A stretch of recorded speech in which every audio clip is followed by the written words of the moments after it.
इमामदीन ॾखण।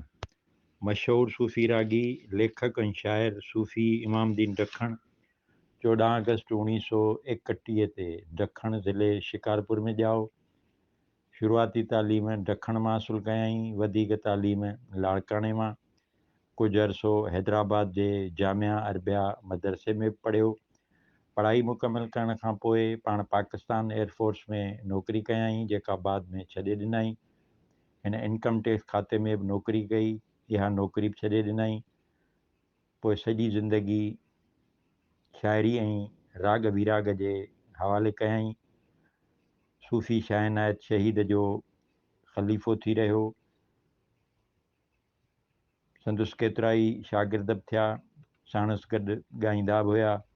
इश्क सतार जे नाले सां संदुसि किताब बि लिखियलु आहे।